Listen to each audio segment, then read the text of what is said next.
اشکال اینا از قوم‌های مختلفی تشکیل شده.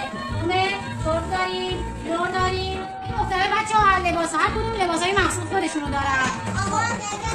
خب ترکمنا، زرتشتی‌ها بچه‌ها ما نسلمون نسل آریایی‌ها هستیم. و زبانمون زبان چیه؟